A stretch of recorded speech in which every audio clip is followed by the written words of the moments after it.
Hello friends, నేను మీ Monika. Welcome back to my YouTube channel.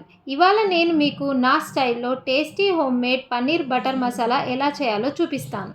నేను చెప్పే మెషర్మెంట్స్ అండ్ టిప్స్తో ఇంట్లో దొరికే తక్కువ ఐటమ్స్తో ఇంట్లోనే restaurant style paneer butter masala చేసుకోవచ్చండి. ఇంకా లేట్ ఎందుకు, వీడియో చూస్తూ మీరు కూడా నాతో చేసేయండి. ముందుగా కావాల్సిన వెజిటేబుల్స్ అన్నీ సాల్ట్ అండ్ వామ్ వాటర్లో వాష్ చేయండి.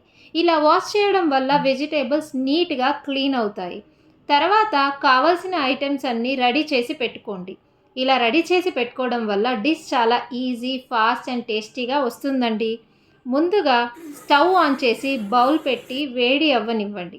వేడయ్యాక ఆయిల్, గీ అండ్ బటర్ వేసి మెల్ట్ అవ్వనివ్వండి.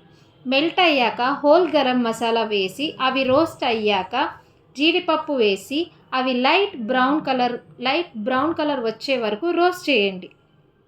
అవి కలర్ చేంజ్ అయ్యాక ముందుగా మనం కట్ చేసి పెట్టుకున్న ఆనియన్స్, పచ్చిమిర్చి వేసి ఆనియన్స్ గోల్డెన్ బ్రౌన్ కలర్ వచ్చే వరకు ఫ్రై చేయండి.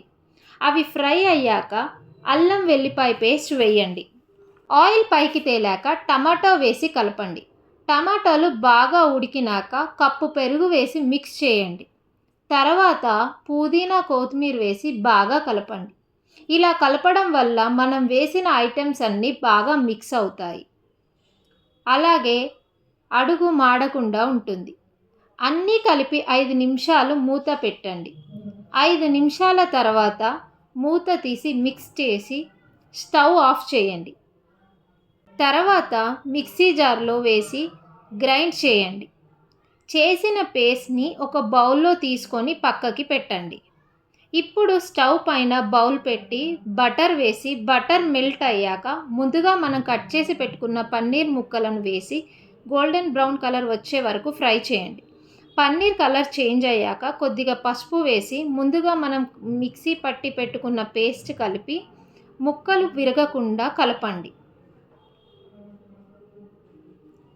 ఇప్పుడు తగినంత ఉప్పు, కారం, పసుపు, జీరా పౌడర్, గరం మసాలా, ధనియాల పొడి వేసి లాస్ట్కి కొద్దిగా కొత్తిమీర వేసి ఒకవేళ చీజ్ స్లైస్ ఉంటే వేయండి, లేకపోతే స్కిప్ చేయండి.